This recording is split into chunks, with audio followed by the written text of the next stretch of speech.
ದರ್ಶನ್ ಅವರು ಡಿ ಸೆಲೆಬ್ರಿಟೀಸ್ಗೆ ಒಂದು ಸಂದೇಶವನ್ನು ಕೂಡ ರವಾನೆ ಮಾಡಿದ್ದಾರೆ. ಅಲ್ಲಿ ಜೈಲಾಧಿಕಾರಿಗಳು ವಿಜಯಲಕ್ಷ್ಮಿ ಅವರಿಗೆ ತಿಳಿಸ್ತಾರೆ, ಹೊಡೆದಾಟ ಆಗಿರೋದಾಗಿರಬಹುದು ಯಾವುದು ಕೂಡ ದರ್ಶನ್ ಅವರು ಮಾಡಿಲ್ಲ ಅಂತ ಇಲ್ಲಿ ಹೇಳ್ತಾರೆ. ಒಂದು ಫಾಲ್ಸ್ ಇನ್ಫಾರ್ಮೇಶನ್ ಇಂದ ಯಾರ್ಯಾರಿಗೆ ತೊಂದರೆ ಆಗ್ತಾ ಇದೆ, ಇಲ್ಲಿ ಮುಖ್ಯವಾಗಿ ಅವರ ತಾಯಿಗೆ ವಯಸ್ಸಾಗಿದೆ, ನನ್ನ ಮಗ ಈ ರೀತಿ ಮಾಡ್ತಾನ ಅಂತ ಅವರು ಒಂದು ರೀತಿಯಲ್ಲಿ ಯೋಚನೆ ಮಾಡಿರ್ತಾರೆ ಅಲ್ವಾ. ನೀವು ಮಾಡ್ತಿರುವಂತಹ ಕೆಲಸಕ್ಕೆ ಅವರು ಚಿರಋಣಿಯಾಗಿರ್ತಾರೆ ಅನ್ನುವಂತಹ ಪೋಸ್ಟ್ ಹಾಕಿದ್ದಾರೆ. ನಿಜವಾಗ್ಲೂ ಕೂಡ ಡೆವಿಲ್ ಸಿನಿಮಾ ಹಿಸ್ಟ್ರಿ ಕ್ರಿಯೇಟ್ ಮಾಡೇ ಮಾಡುತ್ತೆ ಅಂತ ಅನ್ನಿಸ್ತಾ ಇದೆ. ಆತ್ಮೀಯ ಕನ್ನಡ ಪಿಕ್ಚರ್ ವೀಕ್ಷಕರಿಗೆ ನಮಸ್ಕಾರ, ನಾನು ಪಲ್ಲವಿ ಎನ್ರಾಜ್. ಡೆವಿಲ್ ಅಬ್ಬರಕ್ಕೆ ಇನ್ನೇನು 24 ಗಂಟೆಗಳು ಕೂಡ ಉಳಿದಿಲ್ಲ.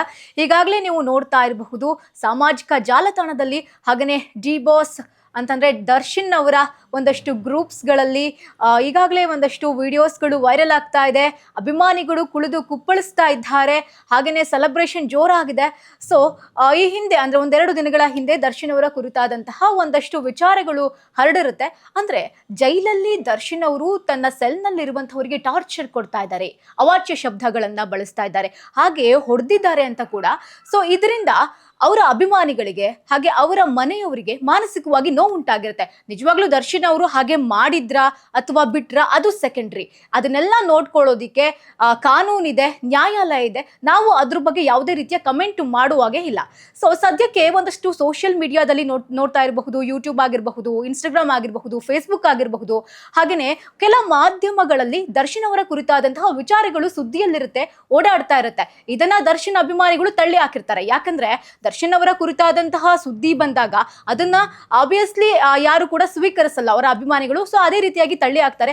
ಅದರ ಸತ್ಯಾಸತ್ಯತೆಯನ್ನ ಹುಡುಕ್ತಾ ಹೋದಾಗ, ಅಂದ್ರೆ ನಮ್ಮ ಕನ್ನಡ ಪಿಕ್ಚರ್ಗೆ ಸಿಕ್ಕದಂತಹ ಉನ್ನತ ಮೂಲ, ಬಲ್ಲ ಮೂಲಗಳ ಪ್ರಕಾರ ಅವರು ಯಾವುದೇ ರೀತಿಯ ಟಾರ್ಚರ್ ಕೊಟ್ಟಿಲ್ಲ, ಅವಾಚ್ಯ ಶಬ್ದಗಳನ್ನು ಬಳಸಿಲ್ಲ, ಅವರು ಸೆಲ್ನಲ್ಲಿ ಚೆನ್ನಾಗಿದ್ದಾರೆ. ದರ್ಶನ್ ಅವರು ಜೈಲಿನಲ್ಲಿರೋಕೆ ಕಷ್ಟಪಡ್ತಾ ಇದ್ದಾರೆ. ಯಾಕೆ ಅಂದ್ರೆ ಅವರಿಗೆ ಮೂಲಭೂತ ಸೌಕರ್ಯ ಕೆಲವು ಸಿಕ್ಕಿರ್ಲಿಲ್ಲ.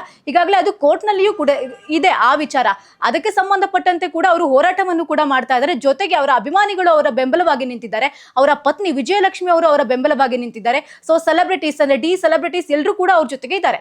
ಅದನ್ನು ಹೊರತುಪಡಿಸಿ ಎರಡು ದಿನದ ಹಿಂದೆ ಬಂದಂತಹ ಈ ವಿಚಾರಕ್ಕೆ ಸಂಬಂಧಪಟ್ಟಂತೆ ಸಿಕ್ಕಾಪಟ್ಟೆ ಸುದ್ದಿ ಆಗಿರುತ್ತೆ. ನಿಜವಾಗ್ಲೂ ದರ್ಶನ್ ಅವರು ಓಡಿದ್ರ, ಈಗ ಯಾವುದೋ ಒಂದು ಪೋಸ್ಟ್ ಸೋಷಿಯಲ್ ಮೀಡಿಯಾದಲ್ಲಿ ವೈರಲ್ ಆಗುತ್ತೆ, ಕಾಣದೇನೋ ಇರುವ ರೀತಿ ನಾವು ಹೌದು ನಂಬಿಡ್ತೀವಿ. ಸೊ ಸದ್ಯಕ್ಕೆ ನಾವು ಕೂಡ ಅದನ್ನ ಮಾಡಿರ್ತೀವಿ. ಓಕೆ, ಒಂದಷ್ಟು ಸುದ್ದಿ ಕೂಡ ಆಗಿರುತ್ತೆ. ಈ ನಮ್ಮ ಕನ್ನಡ ಪಿಕ್ಚರು ಬಲ್ಲ ಮೂಲಗಳ ಪ್ರಕಾರ, ನಮ್ಮ ಕನ್ನಡ ಪಿಕ್ಚರ್ಗೆ ಸಿಕ್ಕದಂತಹ ಉನ್ನತ ಮೂಲಗಳ ಪ್ರಕಾರ ದರ್ಶನ್ ಅವರು ಯಾವುದೇ ರೀತಿಯಾಗಿ ಟಾರ್ಚರ್ ಅಥವಾ ಅವಾಚ್ಯ ಶಬ್ದಗಳನ್ನು ಬಳಸಿಲ್ಲ, ಅವರು ಸೆಲ್ನಲ್ಲಿ ಚೆನ್ನಾಗೇ ಇದ್ದಾರೆ ಅಂತ ಕೂಡ ತಿಳಿದು ಬಂದಿತ್ತು.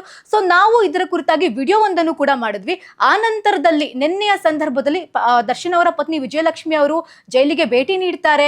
ಅಲ್ಲಿ ಈ ರೀತಿ ಒಂದಷ್ಟು ತೊಂದರೆ, ದರ್ಶನ್ರಿಂದ ಏನಾದ್ರು ತೊಂದರೆ ಆಗ್ತಾ ಇದೆಯಾ ಅಲ್ಲಿರುವಂತಹವರಿಗೆ ಅಂತ ಕೇಳಿದಾಗ, ಅಲ್ಲಿ ಜೈಲಾಧಿಕಾರಿಗಳು ವಿಜಯಲಕ್ಷ್ಮಿ ಅವರಿಗೆ ತಿಳಿಸ್ತಾರೆ, ಇಲ್ಲ ಈ ರೀತಿಯಾಗಿ ದರ್ಶನ್ ಅವರು ಮಾಡಿಲ್ಲ, ಯಾವುದೇ ರೀತಿಯ ಅವಾಚ್ಯ ಶಬ್ದ ಆಗಿರಬಹುದು, ಜಗಳ ಆಗಿರಬಹುದು, ಹೊಡೆದಿರೋದಾಗಿರಬಹುದು, ಹೊಡೆದಾಟ ಆಗಿರೋದಾಗಿರಬಹುದು ಯಾವುದು ಕೂಡ ದರ್ಶನ್ ಅವರು ಮಾಡಿಲ್ಲ ಅಂತ ಇಲ್ಲಿ ಹೇಳ್ತಾರೆ.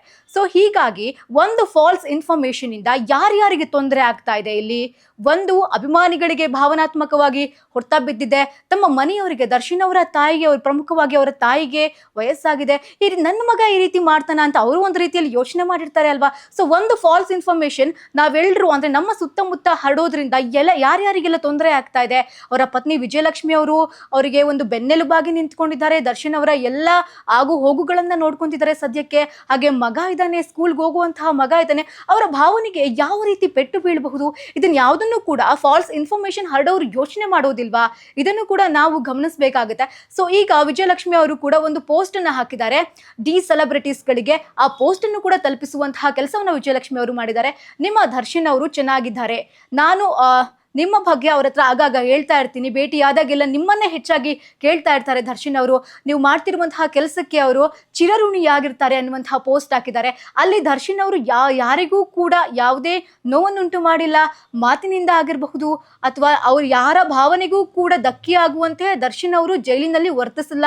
ಇದು ಕೇವಲ ಗಾಳಿ ಸುದ್ದಿಯಾಗಿರುತ್ತೆ, ಫಾಲ್ಸ್ ಇನ್ಫಾರ್ಮೇಶನ್ ಆಗಿರುತ್ತೆ. ನೀವು ಯಾರು ಕೂಡ ಈ ಒಂದು ಪೋಸ್ಟ್ ಅನ್ನ ನಂಬಬೇಡಿ, ಈ ಒಂದು ವಿಚಾರವನ್ನ ನಂಬಬೇಡಿ ಅನ್ನೋ ರೀತಿಯಲ್ಲಿ ವಿಜಯಲಕ್ಷ್ಮಿ ಅವರು ಪೋಸ್ಟ್ ಹಾಕ್ತಾರೆ.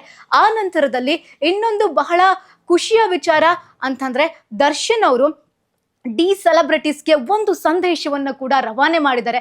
ಅದು ಏನಪ್ಪಾ ಅಂತಂದ್ರೆ, ನಾನು ಹೇಗಿದ್ದೀನೋ ಹಾಗೆ ನನ್ನನ್ನು ನೀವು ಒಪ್ಕೊಂಡಿದ್ದೀರಿ, ನನಗೆ ಬಹಳ ಖುಷಿ ಆಗ್ತಾ ಇದೆ, ಚಿರಋಣಿಯಾಗಿರ್ತೀನಿ. ಈ ಕ್ಷಣದಲ್ಲಿ ನಿಮ್ಮ ಜೊತೆಗೆ ನಾನು ಸಂಭ್ರಮದಲ್ಲಿ ಪಾಲ್ಗೊಳ್ಳಬೇಕು ಅನ್ನೋ ಆಸೆ ನನಗೂ ಇದೆ, ಬಟ್ ಅದು ಆಗೋದಿಲ್ಲ ಅನ್ನುವ ರೀತಿಯಲ್ಲಿ ದರ್ಶನ್ ಅವರು ಮಾತಾಡಿದ್ದಾರೆ. ನೀವು ನನ್ನ ಚಿತ್ರವನ್ನ ಸಂಭ್ರಮಿಸ್ತಾ ಇದ್ದೀರಿ, ಅದು ಹೇಗೆ, ನಿಮ್ಮದೇ ಸಿನಿಮಾ ಅನ್ನೋ ರೀತಿಯಲ್ಲಿ ನೀವು ಸಂಭ್ರಮಿಸ್ತಾ ಇದ್ದೀರಿ, ಸೆಲೆಬ್ರೇಷನ್ ಮಾಡ್ತಾ ಇದ್ದೀರಿ. ಚಿತ್ರ ಬಿಡುಗಡೆ ನಾಳೆ ಅಂತಂದ್ರೆ 1 ತಿಂಗಳಿಂದಲೇ ಜಾತ್ರೆ ಮಾಡ್ತಾ ಇದ್ದೀರಿ. ಸೊ ನಾನು ಇದಕ್ಕೆಲ್ಲ ಚಿರಋಣಿಯಾಗಿರ್ತೀನಿ ನಿಮಗೆ. ನಿಮ್ಮ ಸಪೋರ್ಟ್ ನನಗೆ ಯಾವಾಗಲೂ ಹೀಗೆ ಇರಲಿ ಅನ್ನೋ ರೀತಿಯಲ್ಲಿ ದರ್ಶನ್ ಅವರು ಅಭಿಮಾನಿಗಳು ಕೊಡ್ತಿರುವಂತಹ ಪ್ರೀತಿ, ಹಾರೈಕೆ, ವಿಶ್ವಾಸಕ್ಕೆ ಯಾವಾಗಲೂ ಕೂಡ ನಾನು ಚಿರಋಣಿಯಾಗಿರ್ತೀನಿ ಅನ್ನೋ ರೀತಿಯಲ್ಲಿ ಸಂದೇಶವನ್ನ ಕೊಟ್ಟಿದ್ದಾರೆ. ಆ ಸಂದೇಶವನ್ನ ಪತ್ನಿ ವಿಜಯಲಕ್ಷ್ಮಿ ಮೂಲಕ ಡಿ ಸೆಲೆಬ್ರಿಟೀಸ್ಗೆ ದರ್ಶನ್ ಅವರು ರವಾನೆ ಮಾಡಿದ್ದಾರೆ. ಇನ್ನು ಸಿನಿಮಾದ ಬಗ್ಗೆ ಮಾತಾಡ್ತಾ ಹೋಗೋದಾದ್ರೆ, ಡೆವಿಲ್ ಸಿನಿಮಾ ಈ ಹಿಂದೆ ಒಂದು ಹಿಸ್ಟ್ರಿ ಕ್ರಿಯೇಟ್ ಮಾಡುತ್ತೆ ಅಂತ ನಾವೆಲ್ಲರೂ ಕೂಡ ಹೇಳ್ತಾ ಇದ್ವಿ. ಬಟ್ ನಾವು ಇವಾಗ ಆ ಫ್ಯಾನ್ಸ್ ಕ್ರೇಜ್ ನೋಡ್ತಾ ಇದ್ರೆ ನಿಜವಾಗ್ಲೂ ಕೂಡ ಡೆವಿಲ್ ಸಿನಿಮಾ ಹಿಸ್ಟ್ರಿ ಕ್ರಿಯೇಟ್ ಮಾಡುತ್ತೆ ಅಂತ ಅನ್ನಿಸ್ತಾ ಇದೆ. ಜಸ್ಟ್ ಒಂದಷ್ಟು ಥಿಯೇಟರ್ನ ವಿಸಿಟ್ ಮಾಡಿದಾಗ ನಮ್ಮ ಕನ್ನಡ ಪಿಕ್ಚರ್ಗೆ ಸಿಕ್ಕ ಮಾಹಿತಿ ಏನಪ್ಪಾ ಅಂತಂದ್ರೆ, ಒಂದು ಜಾತ್ರೆ ಆಗ್ತಾ ಇದೆ, ಎವ್ರಿ ಡೇ ಫ್ಯಾನ್ಸ್ ಬರ್ತಾರಂತೆ, ಟಿಕೆಟ್ ತಗೊಳ್ತಾರಂತೆ, ಟಿಕೆಟ್ ಬುಕಿಂಗ್ಸ್ ಕೇಳ್ತಾರಂತೆ, ಹಾಗೆ ಅಲ್ಲೇ ಆದ್ರೆ ಸಾಧ್ಯ ಆದ್ರೆ ಅಲ್ಲೇ ಬುಕಿಂಗ್ ಕೂಡ ಮಾಡಿ ಹೋಗ್ತಾರಂತೆ. ಈ ರೀತಿಯಲ್ಲೆಲ್ಲ ನಾವು ದರ್ಶನ್ ಅವರ ಸಿನಿಮಾ ಮಾತ್ರ ನೋಡ್ಲಿಕ್ಕೆ ಸಾಧ್ಯ ಆಗುತ್ತೆ. ದರ್ಶನ್ ಅವರ ಸಿನಿಮಾ ಅಂತಂದ್ರೆ ನಮಗೆಲ್ಲ ಕೆಲಸ ಬಂತು ಅಂತಾನೆ ಅರ್ಥ ಅನ್ನೋ ರೀತಿಯಲ್ಲಿ ಕೂಡ ಮಾತಾಡ್ತಾ ಇದ್ದಾರೆ. ಸೊ ಎನಿವೇ, ಫೈನಲಿ ಹೇಳೋದಾದ್ರೆ ಈ ವಿಚಾರಕ್ಕೆ ಸಂಬಂಧಪಟ್ಟಂತೆ ಒಂದು ಫಾಲ್ಸ್ ಇನ್ಫಾರ್ಮೇಶನ್ ಇಂದ ಒಂದು ಕುಟುಂಬಕ್ಕೆ ನೋವಾಗಿದೆ, ಒಂದು ಕುಟುಂಬಕ್ಕೆ ಬೇಜಾರಾಗಿದೆ. ಅದರಲ್ಲೂ ಕೂಡ ವಿಜಯಲಕ್ಷ್ಮಿ ಅವ್ರ ಬಗ್ಗೆ ಹೇಳಬೇಕು ಅಂತಂದ್ರೆ ಬಹಳ ಕಷ್ಟಪಡ್ತಾ ಇದ್ದಾರೆ. ಸೊ ಅದನ್ನ ನಾವು ಹೇಳೋದಲ್ಲ, ಪ್ರತಿದಿನ ನಾವು ಅದನ್ನ ನೋಡ್ತಾನೆ ಇದೀವಿ. ಒಂದು ಹೆಣ್ಣು ತಾನು ಏನು ಅನುಭವಿಸಬಾರ್ದು ಆ ನೋವನ್ನೆಲ್ಲ ವಿಜಯಲಕ್ಷ್ಮಿ ಅವರು ಕಳೆದ 1 ವರ್ಷದಿಂದ ಅನುಭವಿಸ್ತಾ ಇದ್ದಾರೆ. ಸೊ ಹೀಗಿರ್ಬೇಕಾದ್ರೆ ನಾವು ಆ ಗಾಯದ ಮೇಲೆ ಬರೆ ಎಳೆಯುವಂತಹ ಕೆಲಸವನ್ನ ಮಾಡಬಾರ್ದು, ಉರಿಯುವಂತಹ ಬೆಂಕಿಗೆ ತುಪ್ಪ ಸುರಿಯುವಂತಹ ಕೆಲಸವನ್ನ ಮಾಡಬಾರ್ದು. ಒಂದಷ್ಟು ಎಥಿಕ್ಸ್ ಅನ್ನ ನಾವು ನಮ್ಮ ಲೈಫ್ ನಲ್ಲಿ ಅಳವಡಿಸ್ಕೊಳ್ಬೇಕಾಗತ್ತೆ. ಅಂದ್ರೆ ಜನರು ಸೋಷಿಯಲ್ ಮೀಡಿಯಾದ ಮೇಲಾಗಿರಬಹುದು ಅಥವಾ ಕೆಲವು ಮಾಧ್ಯಮದ ಮೇಲೂ ಆಗಿರಬಹುದು ರೆಸ್ಪೆಕ್ಟ್ ಅನ್ನ ಇಟ್ಕೊಳ್ತಾ ಇದ್ದಾರೆ. ಆದ್ರೆ ಅದನ್ನ ನಾವೇ ಒಂದಷ್ಟು ಫೇಕ್ ನ್ಯೂಸ್ ಅನ್ನ ಹರಡುವ ಮುಖಾಂತರ ಹಾಳು ಮಾಡ್ಕೊಳ್ತಾ ಇದ್ದೀವಾ ಅನ್ನುವಂತಹ ಪ್ರಶ್ನೆ ಕೂಡ ಈ ಸಂದರ್ಭದಲ್ಲಿ ಉಂಟಾಗುತ್ತೆ. ಎನಿವೇ, ಡೆವಿಲ್ ಸಿನಿಮಾ ರಿಲೀಸ್ಗೆ ರೆಡಿ ಆಗಿದೆ. ಎಲ್ಲರೂ ಕೂಡ ಡಿ ಬಾಸ್ ಅವರ ಅಭಿಮಾನಿಗಳು ಡಿ ಸೆಲೆಬ್ರಿಟೀಸ್ ಹಬ್ಬವನ್ನ ಮಾಡ್ತಾ ಇದ್ದಾರೆ. ಸೊ ಕಾದು ನೋಡೋಣ ನಾಳೆಯವರೆಗೂ ಏನೆಲ್ಲ ಡೆವಲಪ್ಮೆಂಟ್ಸ್ ಆಗುತ್ತೆ ಅಂತ. ಇದಾಗಿತ್ತು ಈ ಹೊತ್ತಿನ ವಿಶೇಷ. ನೋಡ್ತಾ ಇರಿ ಕನ್ನಡ ಪಿಕ್ಚರ್.